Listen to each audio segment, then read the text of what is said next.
Assalamualaikum warahmatullahi wabarakatuh. Materi yang Ibu sampaikan kali ini adalah administrasi infrastruktur jaringan. Kelas 12 TKJ SMK Bina Karya Mandiri 2. Dengan Ibu Nurlaili Rosyida, Guru Produktif TKJ.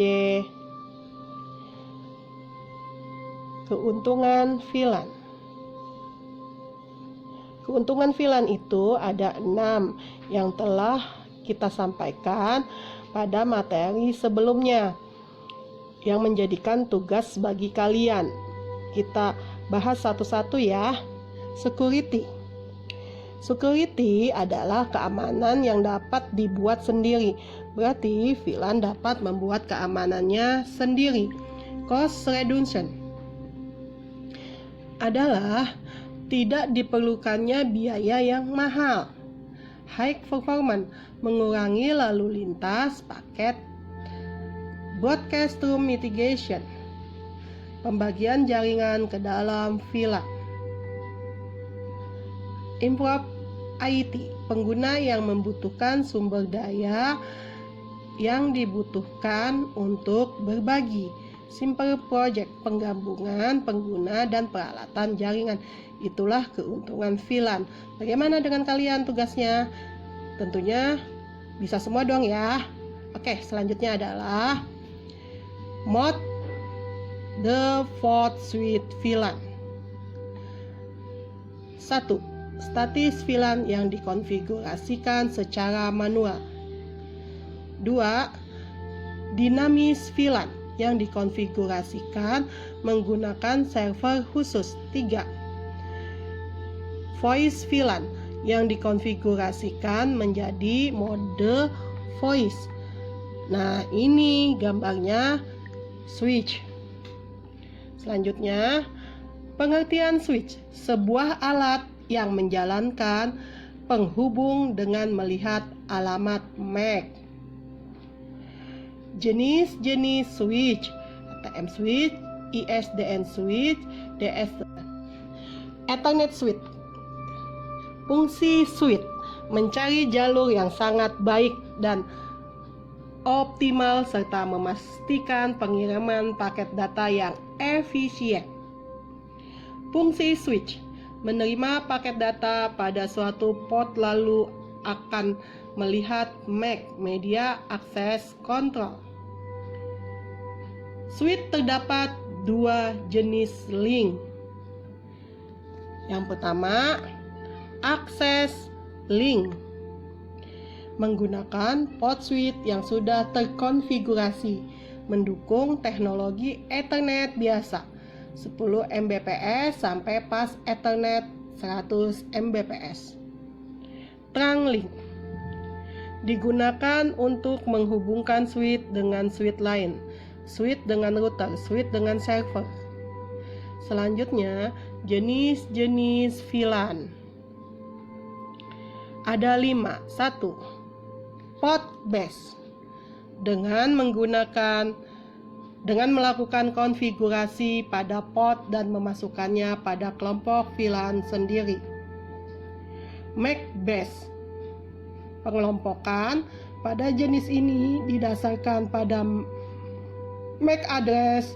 Tiap switch memiliki tabel MAC address tiap komputer beserta kelompok VLAN.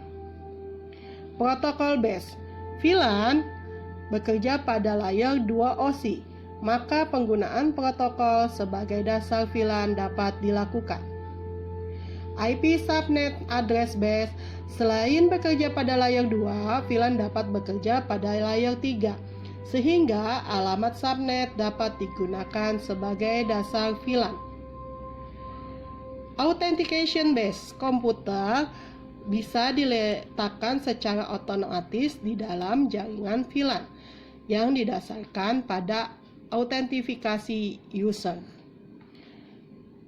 VLAN ID digunakan untuk menandai VLAN yang terkait. Ada 2 rank VLAN ID. 1. Normal rank VLAN digunakan untuk jaringan skala kecil dan menengah.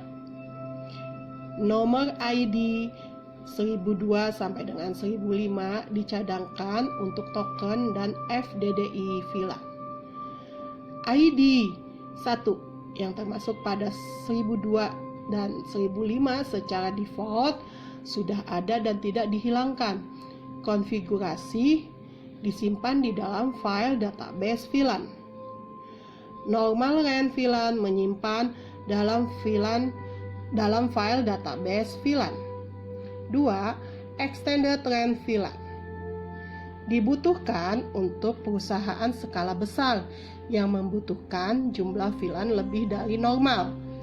Disimpan dalam NVRAM, file running konfigurasi. VTP tidak bekerja di sini.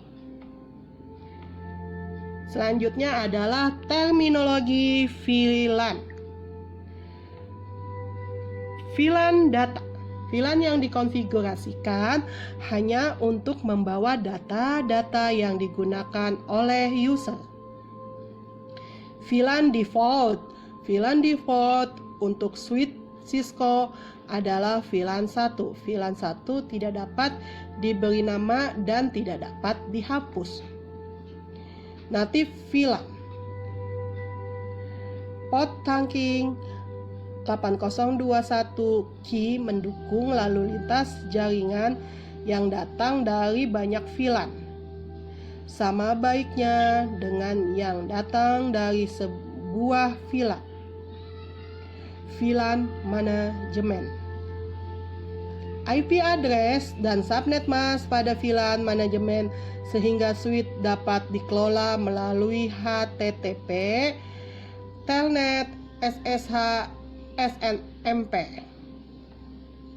Selanjutnya VLAN voice. VLAN yang dapat mendukung voice over IP. VLAN yang dikhususkan untuk komunikasi data suara.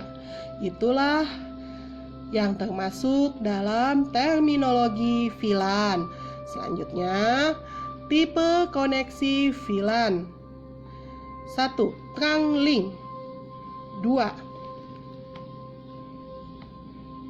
Access link. 3. Hybrid link. Nah, untuk tipe koneksi VLAN ini seperti biasa menjadi tugas kalian. Apa yang dimaksud dengan trunk link, access link, dan hybrid link. Tugasnya seperti biasa ya, anak-anak.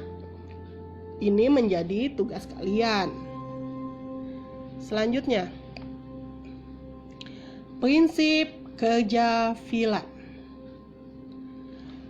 Filter database.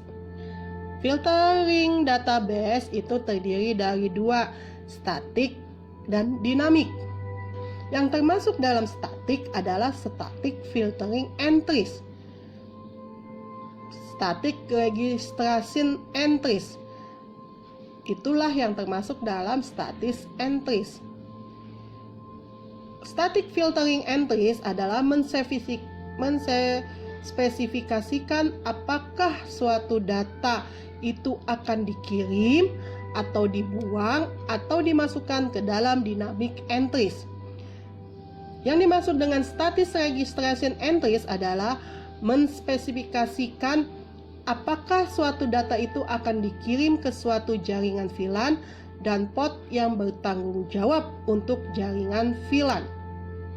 Yang B, dynamic entries. Yang termasuk dalam dynamic entries itu adalah dynamic filtering entries, dynamic registration entries, dynamic registration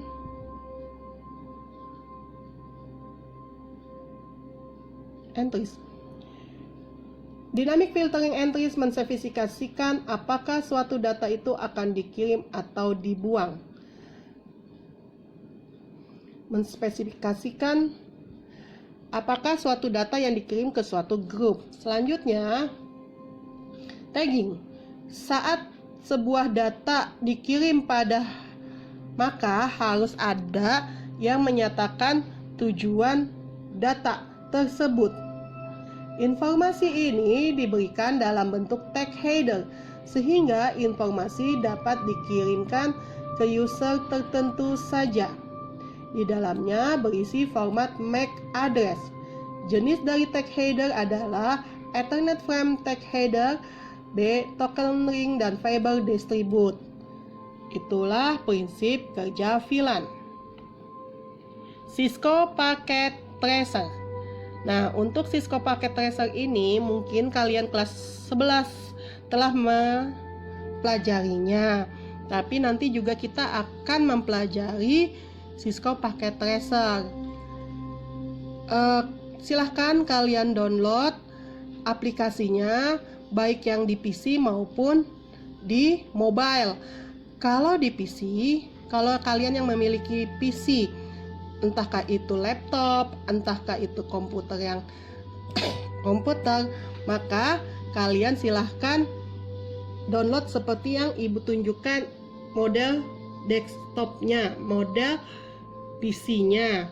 Nah, kalau mobile itu juga udah ibu tunjukkan sistem model dari aplikasi Cisco Packet Tracer mobile-nya. Sampai di sini dulu ya anak-anak. Oh iya, sebelumnya Cisco Packet Tracer ini sudah harus terdownload 2 minggu lagi. Ketika 2 minggu lagi kita akan belajar jaringan VLAN yang sederhana melalui Cisco Packet Tracer. Sampai di sini dulu ya anak-anak. Assalamualaikum warahmatullahi wabarakatuh.